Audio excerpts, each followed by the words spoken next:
Hey everyone, welcome to the Church Podcast where we're talking all things ministry so you can do church better. I'm your host, Christopher Wesley, and today my guest is the one and only Doug Tooke. And if you've never met Doug, he is larger than life. He is an amazing guy.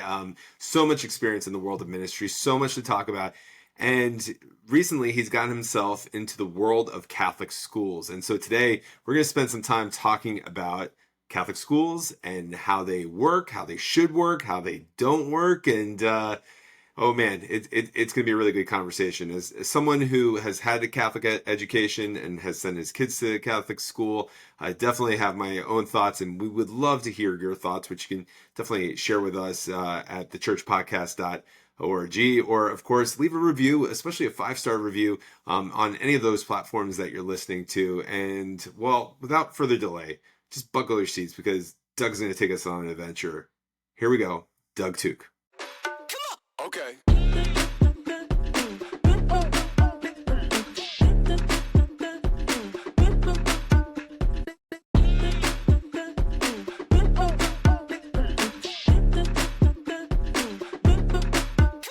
Doug, welcome to the Church Podcast. How you doing? I'm fantastic. Thanks, Chris. Awesome. So for people who are not familiar with you, which is hard to believe, I don't know about that. stroking the ego already. Why don't you tell us a little bit about yourself and who you are? Yeah, my name is Doug Tooke. I'm the head of school at St. Andrew's Catholic School in Helena, Montana. I come out of about 30 years of youth ministry, multi-parish, diocesan parish, 6 years of working in media production, and finally decided to stay home and not travel anymore and fell in love with Catholic education. Back to school, right? Seriously. Yeah. So tell us a little bit about that journey. I know you gave us like the 5-second overlay of your just multi-layered career in ministry and everything. Yeah. But let's note it down. Like, what drew you back into Catholic school education?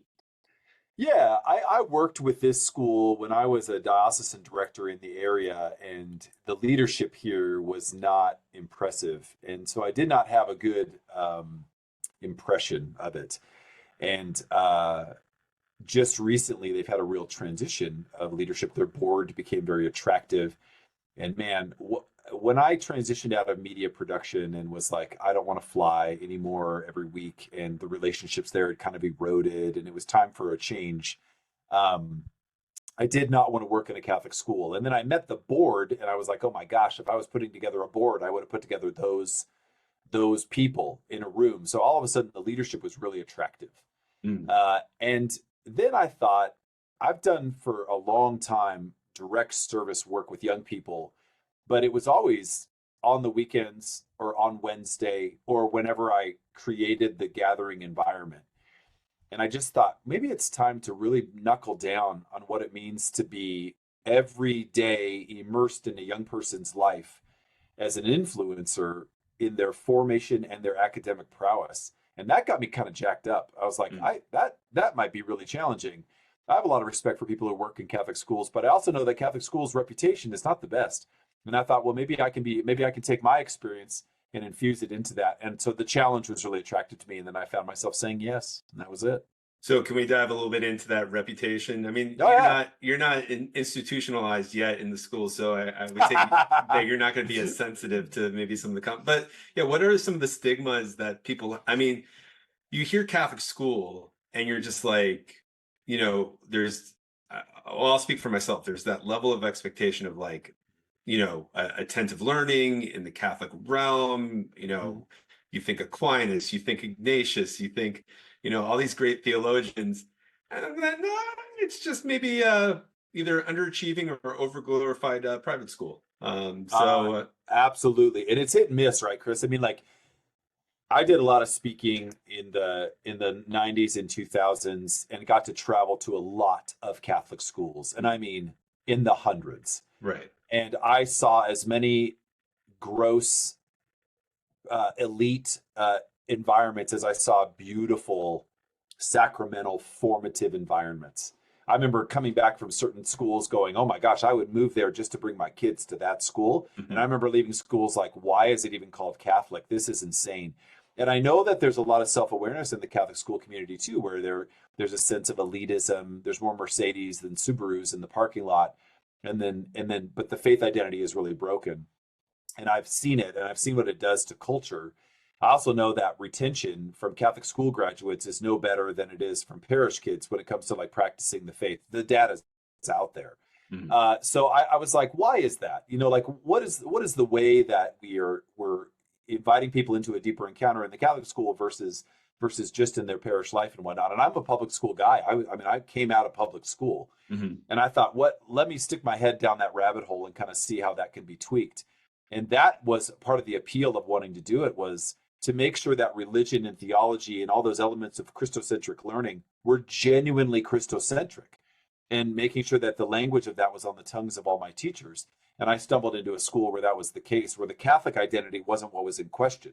What was in question was like good curricular academic infrastructure.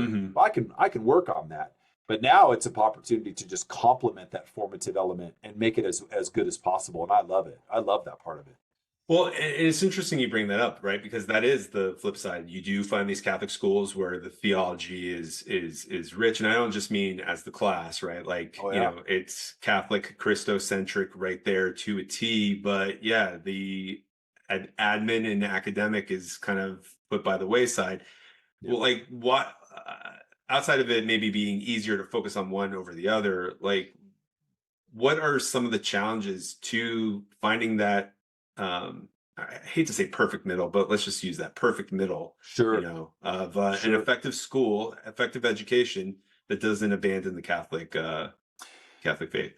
Yeah, I mean, the generic answer is if theology is a subject and not a way of life, you're going to be out of luck. I mean, you're just going to be out of luck. So if your Catholic identity is, well, we do campus ministry and the kids take religion class, if that's your answer, then you've already lost the battle. I mean, Catholic identity is not about checking marks and crossing T's and dotting I's. It's about a way of life. So when a new family comes to my school and they're interested in the school, and let's say they live outside the purview of Catholicism, I'll say to them, hey, let me be clear. We're unapologetically Catholic. Let me tell you what that means. It means the language of the moral view of the church and its teachings is on the tongues of all of my teachers, not just in religion class. So when we teach our curriculum, when we're doing science and math and calc and chem, my teachers use the language of their formative faith in the context of teaching. So your kids will never not be exposed to that. Hey, are you okay with that, mom or dad? Like we have that conversation. That's a different Catholic identity than like, oh, they'll be fine. They just need to study hard in religion class and they'll be okay. And then during Mass, just make sure you don't go up and receive the Eucharist.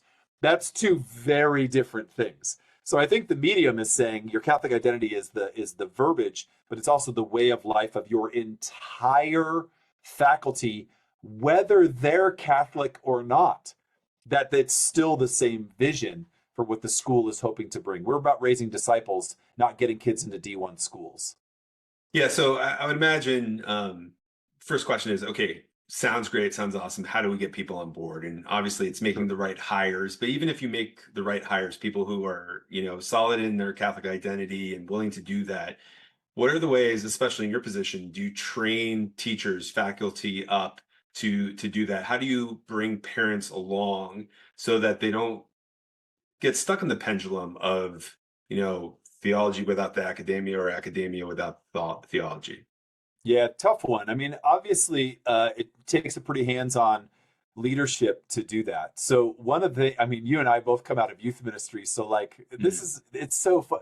People ask me all the time, it's like, oh my gosh, you're a principal. How's that going? And here's what I always say. I say, parents, kids, curriculum, expectations, that's the easiest part of the job.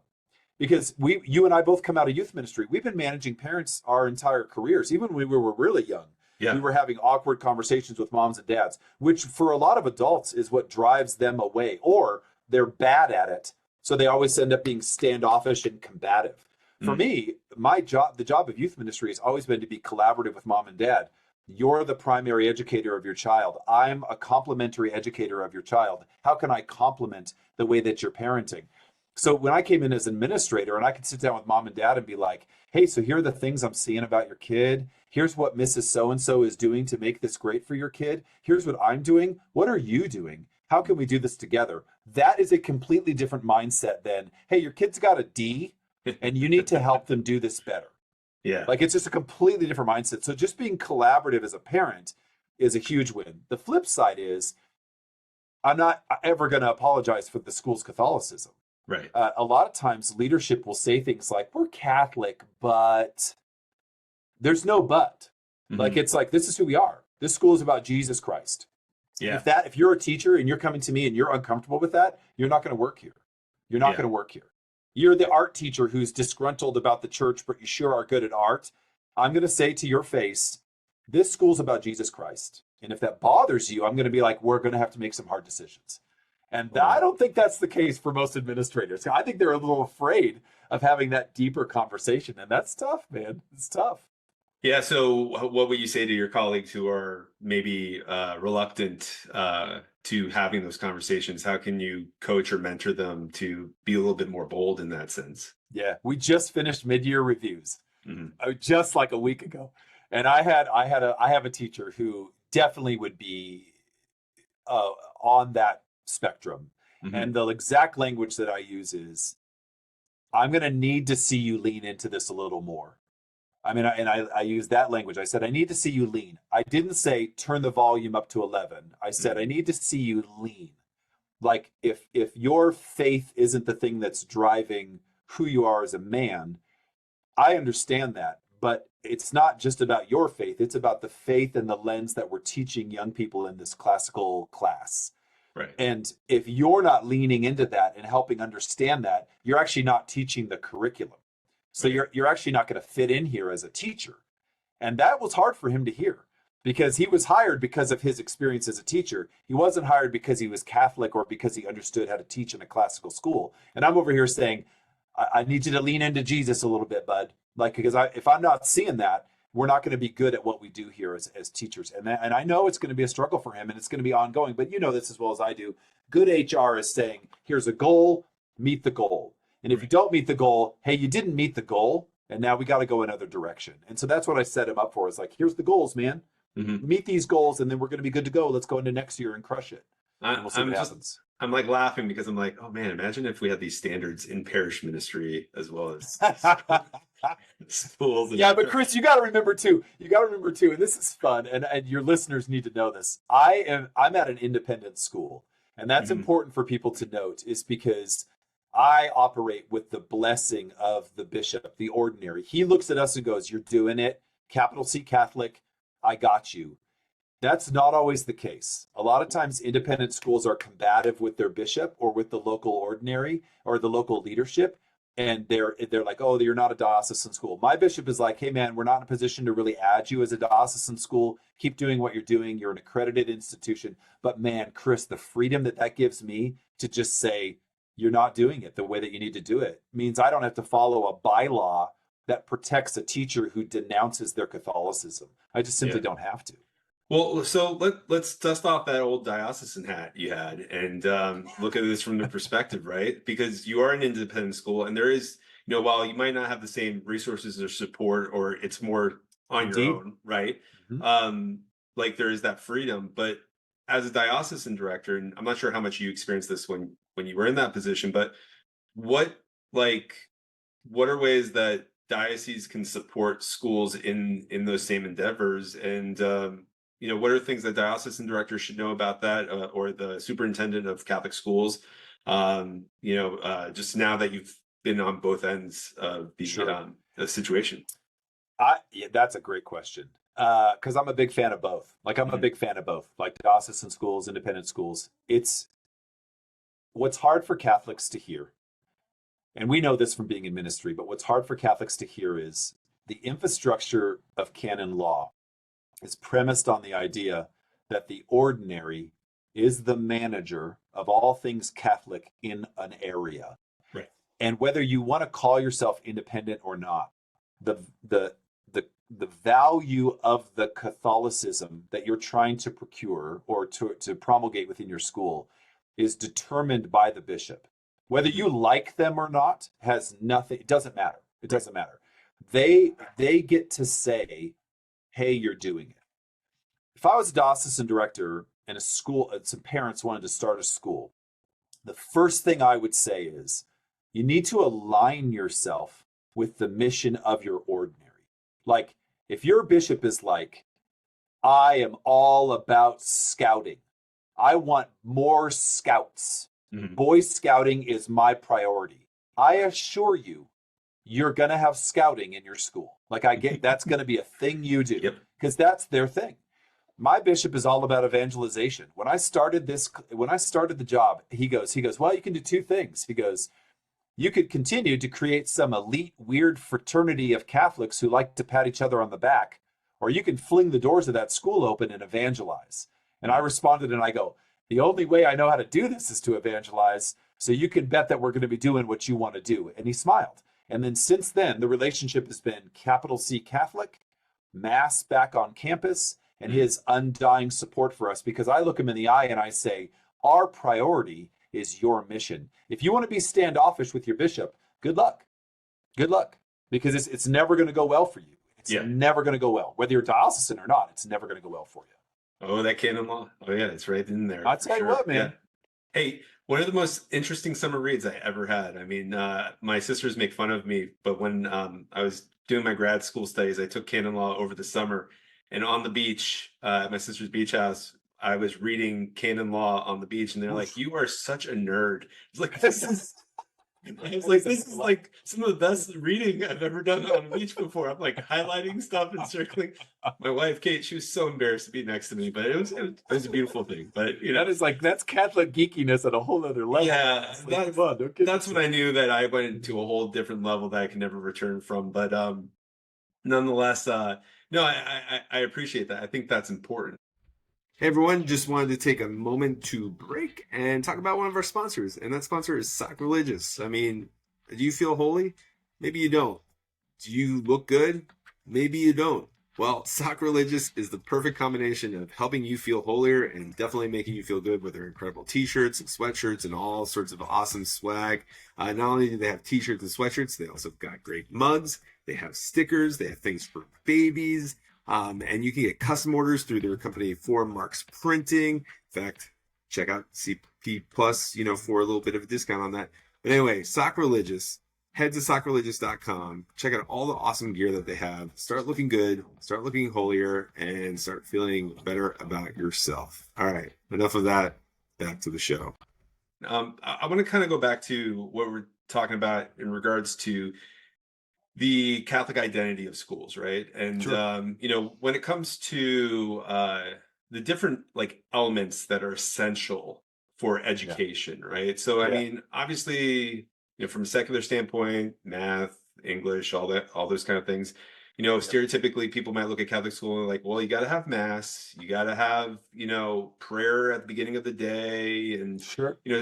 theology, of course, religion class, and everything like that. But what are some of those other essential elements that not only distinguish a Catholic school from other private schools, but just really kind of you think are essential for forming disciples through the Catholic school lens? Yeah, I mean, I would echo the greats. I mean, teaching English, teaching math, teaching science, teaching rhetoric, teaching language, it's all born out of a classical pursuit of what really is part of the gifts of the Holy Spirit. So you've got wisdom, knowledge, and understanding are three of those gifts, and they're woven into that space for a reason. So why would you learn a thing? So here's the difference.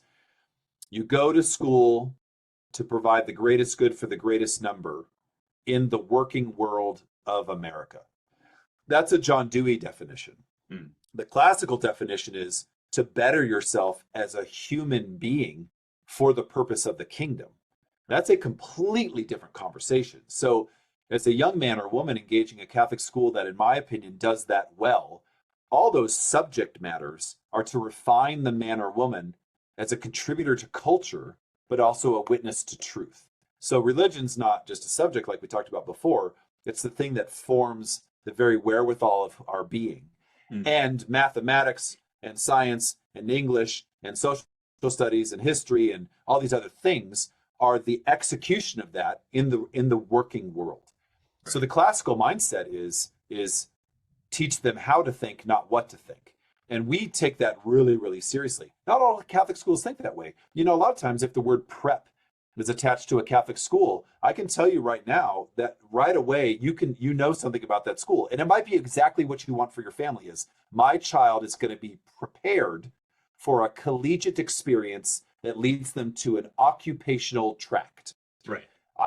We pride ourselves on not being a prep school. We're not a preparatory school.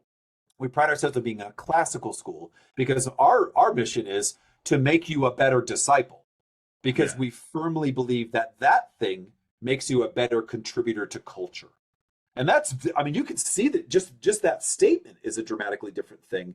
And to be honest with you, as a parent, and I know you're a parent too, like I get kind of jacked up about like the formation of a disciple versus the formation of a highly paid lawyer. Nothing against lawyers. But I've got a lot of kids that graduate that go into the trades. They're welding, they're plumbers. They're also lawyers and doctors. And I can tell you right now, these are going to be some of the most liberal art formed people that are in my local culture. And that gets me like jacked up. I think that's a contribution to society that's been missing for a long time. Well, and I think that's so key because, I think I'd have a hard time thinking of a diocese that probably doesn't have like a Catholic business network, right? Where, men and women in business who are Catholic are gathering together to learn, managerial principles and business principles. Right. And that's what you want. You want people with that classic Catholic education to see their business as a vehicle for proclaiming, the truth and living out their baptismal promises. And I think that's definitely key and essential for sure.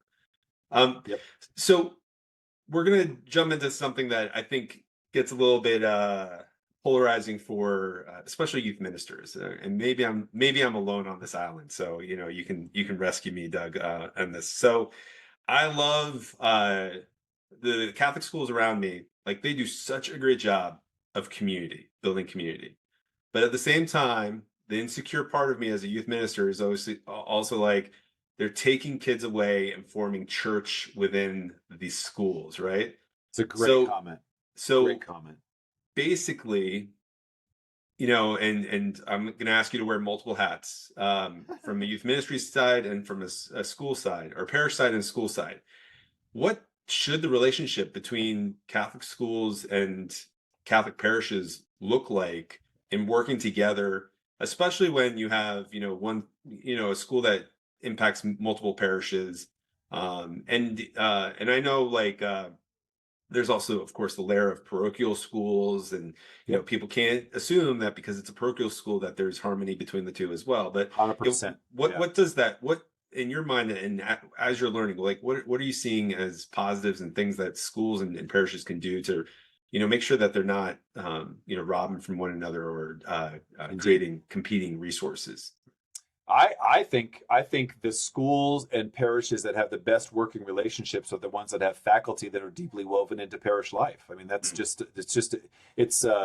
it's a no-brainer for me to talk to my faculty that are active in their parishes and say, hey, the primary resource of sacramental encounter for our young people is their parish experience. So we're encouraging them to have great parish life. But that's because I'm not parochial, right? I'm not like, right. Oh, but it's got to be at my parish. We're not a parochial school, so I can just say that. I can be like, you need to go to one of the things so that you can endure that. I've had lots of parents ask me about sacramental prep for their kids here because they love their teachers and they would love for that to be the experience. And as well as I do, as soon as you hear that, you go, oh, because you're not active at your parish. It's like, so you don't have a relationship with parish, and it's way more convenient for you because you're paying tuition for these kids to be here to just get that thing here. The problem is, canonically, the parish is the primary unit for sacramental distribution. Like it's not like, and then schools, it's right. The parish. And so if the school doesn't understand its debt to the parishes as the place of sacramental healing and sacramental spiritual encounter, I should say, then you're failing. You can teach theology till you're blue in the face. You can even have mass on campus, which is great. But we know it's not the high mass. It's not what the church says is the primary faith community. And if we're honest about ourselves as formers of the faith, we know that we've got a kid, maybe pre-K to 12th, maybe, but we don't know that. The parish has them for life. And so if we can build a young person's understanding of a relationship with lifelong faith community versus adolescent educational community, we're doing a way better job of raising long-term disciples than them associating faith with an adolescent experience. They're associating it with a lifelong experience because they see the elderly and the sick and the screaming babies. And the only place they're going to see that is at a parish community. Yeah. So as Catholic schools, we do an injustice to take over the role of parishes in our schools. But the flip side is true too. And I want to be really honest here. There's a trend now where parishes are using Montessori programming to do religious education, to which I go, just go to a Montessori. Like, why would the parish assume a style of learning to try to replace what a Montessori is going to do way better for your kids than your 1 hour a week? So the pendulum is swung both ways, where now the parish is trying to replace the school with their 1 hour a week, but they want to do more formation and training for their volunteers. Guys, I mean, at the risk of sounding cliche, there's a symbiotic relationship here that should be natural, which is if a kid wants to go to Catholic school, encourage the Catholic school. And the Catholic school, it's like, encourage the youth ministry, because that experience is a different encounter when it's done well. So it's got to go both ways. Are you making a comment about catechesis of the Good Shepherd? Bring it on. I'll make a comment about that all day long. No. I mean, like, it's true. It's true. It's I heard a priest the other day saying, like, yeah, I've got a great idea. Let's invite people to school on days they don't have school and expect them to like it, and so I guess, like, the advice is, outside of not sucking, like, what are other things that parishes can do to then partner with schools, right? You talked a lot in great detail, and I appreciate that, of what schools can do. But in addition to not mimicking a Montessori sort of, and not just Montessori, but like a school model in your That's right. Catechesis. Yeah, Like, 2-year confirmation class or whatever. It's like, wait, Yeah. what? Yeah. And shifting around the ages and just like the curriculum and the content and things like that. It's as cliche as it is to say it, right? It's rearranging the chairs on the deck of the Titanic, right? So It really is. Yeah. But, What's the mistake that was made early on, right? That was the Yeah. mistake that was made in the 70s and 80s was, oh no, Catholic schools are closing. Let's create school at the church. And that has never served the church. It's never served the church. yeah.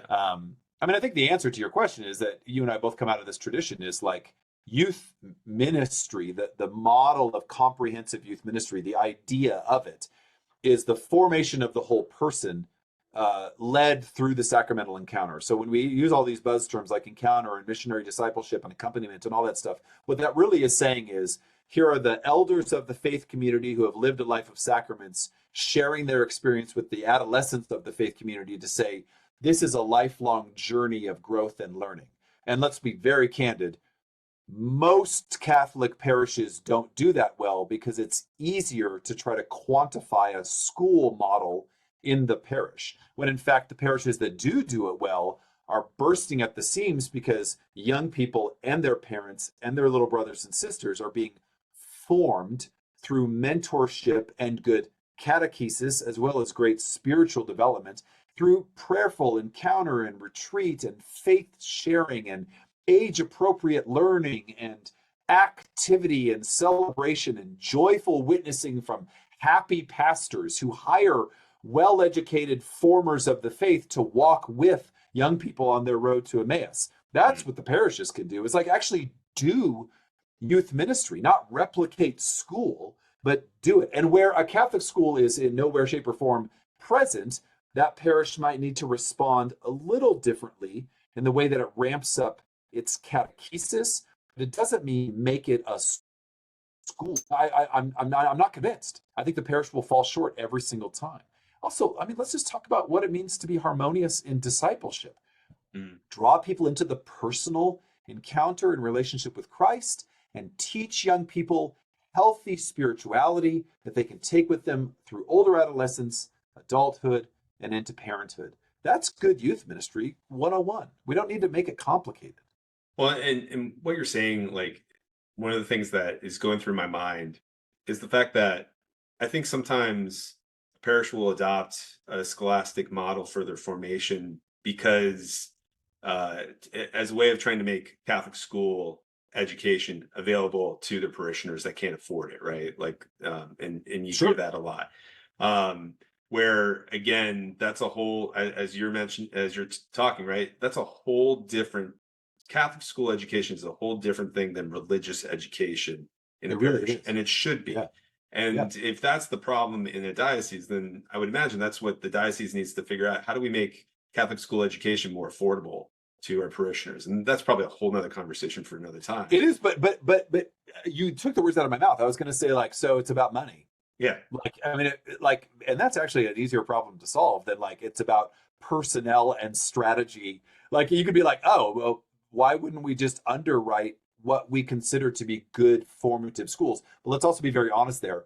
We have a Catholic school problem, like we started the show out with, which is a lot of Mercedes in the parking lot. And, Catholic schools were designed for slaves and Native Americans. I mean, that's where the heart of Catholic schools in America comes from. So it should be preferential option for the poor, not create a fraternity for the elite. And, that's expensive, man. It just adds up. I liked how you compared Mercedes-Benz to Subarus as if Subarus were a low-end car and everything like that. Like, I don't know about Montana, but here in Baltimore, a low-end car doesn't even have like a car emblem on it. I think it's a old Fair enough. Honda. Fair enough. But basically, your point. I agree with your point. Like, it's a money issue. Money. It's funny. It is such a simple fix. It doesn't mean it's easy, but like that then goes after the heart and the vision that's behind that. Hey everyone, I just wanted to take a moment to tell you about the Church Podcast Plus subscription. When you sign up for CP Plus, you get ad-free episodes, early access to those episodes. We'll also send you a free subscription to our Marathon Youth Ministry Premium newsletter, which is filled with videos and articles and so many different things that help you do ministry better. Another thing you get with the Plus is 10% off your next custom t-shirt order from 4 Marks Printing. You don't want to miss that. That'll help you look good and help your ministry look good at the same time. They have so much great swag. You got to definitely check them out. But you get 10% off your first custom order. So you definitely want to take advantage of that. The other thing that's really cool when you sign up for the Church Podcast Plus is you become a producer of a podcast. And what's better than being a producer of a podcast? Absolutely nothing. But actually, the really awesome thing about being a C Plus member is 50% of what you pay every single month. So half of that, $6 a month, goes towards supporting ministry research. That's right. 50% of what you give will be a part of our donation to Ministry Training Source, a resource all about helping ministers, helping parishes build up the profession of lay ecclesial ministry. So all you got to do is click on the show notes below or go to the churchpodcast.org to sign up today. You don't want to miss it. And instead of getting that yodeling pickle off of Amazon, sign up for the CP Plus and be an awesome church podcast producer. Anyway, back to the show. I do want to kind of pivot a little bit to not just what schools and parishes can do, but as we're seeing each generation change, and I was talking to someone about how like there is no more a monocultural generation, right? Like there's such a diversity of influences and everything like that. But what are you learning, as an educator and even in your experience of ministry, what are you seeing that this up and coming generation needs and are things that schools can provide and do for them in helping them grow as disciples in their faith? So obviously anybody who's working with young people right now, there's a bubble. I mean, there's a post-COVID bubble. I mean, you could talk about this ad nauseum. I mean, there's, and it's all ages. So it's K to 12. I had a teacher come to me the other day and I thought this was just genius. She said, I didn't realize I had to teach the students how to be friends. And I was like, oh, say more about that. And she said, what came to naturally to our generation of friendships take work. Like you converse and then you commit time to each other and sometimes resources, and you make sacrifices for each other. Like those things kind of naturally happened in our childhood and then into adulthood. That a generation, and maybe two, but like a generation is kind of doesn't know how to gauge what sacrifice actually is, or how communication is always two-way and not just one way, and why that matters. And saying something shameful has a lasting impression on the friendship. It doesn't just get deleted and then forgotten. Right. And so it was fascinating to me how she was seeing that in the classroom and saying, so we've taken time now to talk about the value of authentic relationship building and maintaining of relationships. And man, I thought that was genius, Chris. I was like, wow. When we could have a conversation about discipleship till we're blue in the face, but the disciples believed in a Jesus who said, "You're my friend." Literally, you're a friend of God, and how revolutionary that was. Mm. And if a generation doesn't understand the context of friendship, that will affect their relationship with Christ. And so there's a little bit of behavioral psychology in what does it mean to be friends, and then what does it mean to now be friends with the creator of the world. Yeah. And that means catechetically we're stepping back maybe a little bit in the way that we're teaching discipleship, and we're articulating that for young people. So the flip side of that in the school is it's a priority to create a community where friendship matters. And that means authentic discourse and healthy rebuke and the destruction of gossip and the damaging nature of language. Like those kinds of things get really articulated so that they can realize, oh yeah, when I converse about this person behind their back, I'm eroding the friendship, as opposed to like, well, it's just what you do because it's a technological device and they'll never see it, even though they end up always seeing it. And they're seeing the end around of that. That blew my mind, man. I don't think I would have strategized in that way. And now I'm like so into it. I'm like, yep, absolutely. Do you know what it means to be friends? Yeah. Do you know what it means to spend time together? That stuff matters. Well, and that's something where parishes and schools can unite in that. Because as you're saying, I'm 100%. like, yeah, I've had those conversations with my small group leaders, with our children's catechists, we're like, they're like, they're not memorizing this or that. And I'm like, all right, well, first off, how are you all gathering? If you're walking in there expecting to teach something and them to memorize it, first off, you don't have their trust. And to gain their trust, one, you have to communicate and clarify why you want to be there. And secondly, you have to show them, what it looks like to have these relationships, because you're part of a generation that knows how to have these physical, like in-person, face-to-face relationships that we're not seeing, there. So yeah, absolutely. So it's definitely important. Definitely important. What are some of the wins that you're seeing, and feel free to brag on your school, and maybe it's not at your school, but what are some of the wins that you're seeing? You just shared one, but like things that you're seeing where everything that you talked about is clicking.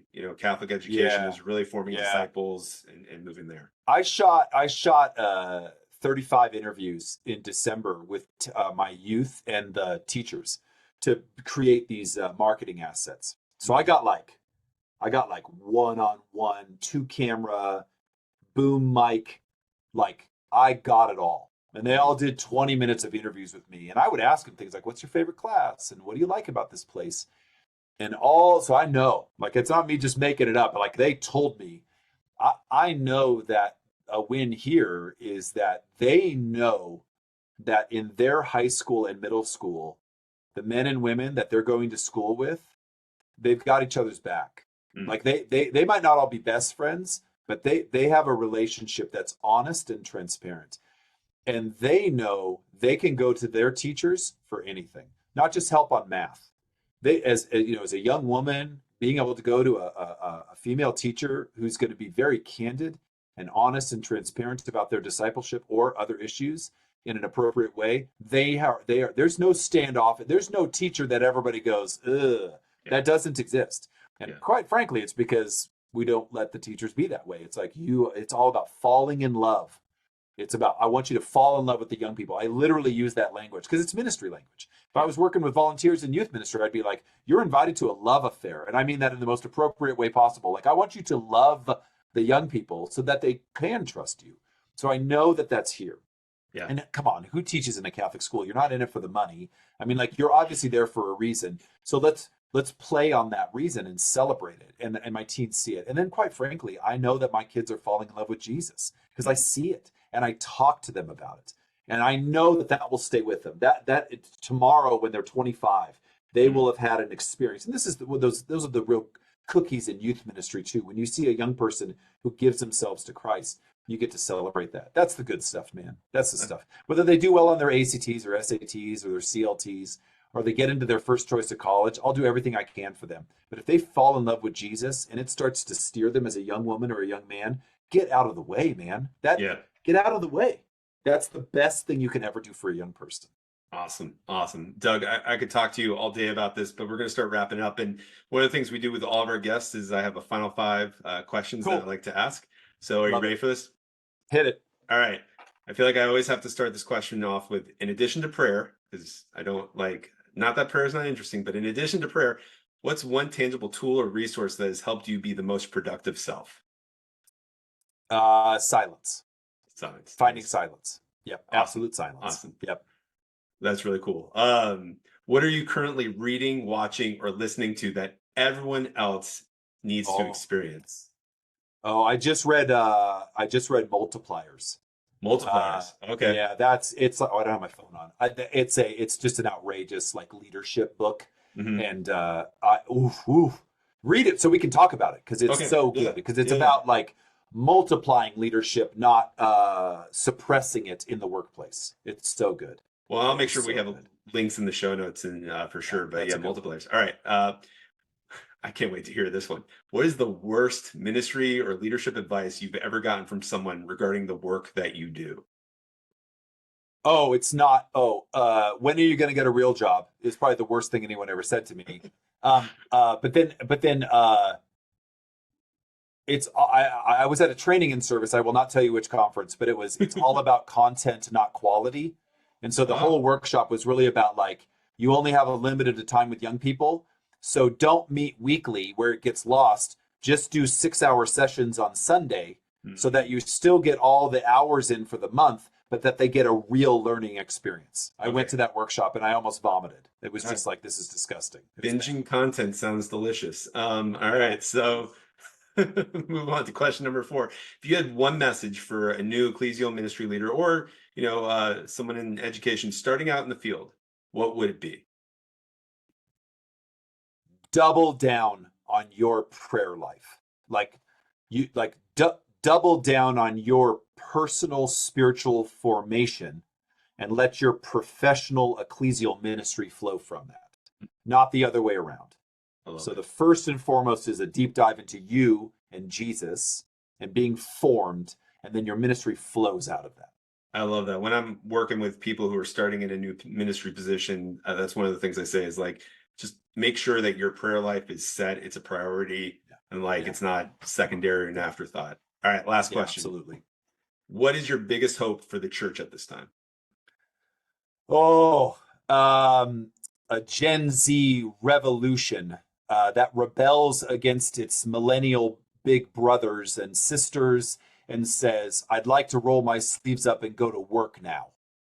I want a Gen Z priesthood. I want to see Gen Z teachers and youth ministers, and they scoff at the previous generation's absence, and they say engagement is the new alternative. I love that. So your Gen Xers are okay. It's the millennials that come on, man. Gen Xers, we're killing it. We're crushing it. We're heads of school now. Don't kid yourself. I'm an in-betweener, so yeah, I'll side with the Xers at this moment. But yeah, there we go. Well, Doug, so awesome to talk to you, and I know we'll have future conversations. If people want to find you, is there a good place to look?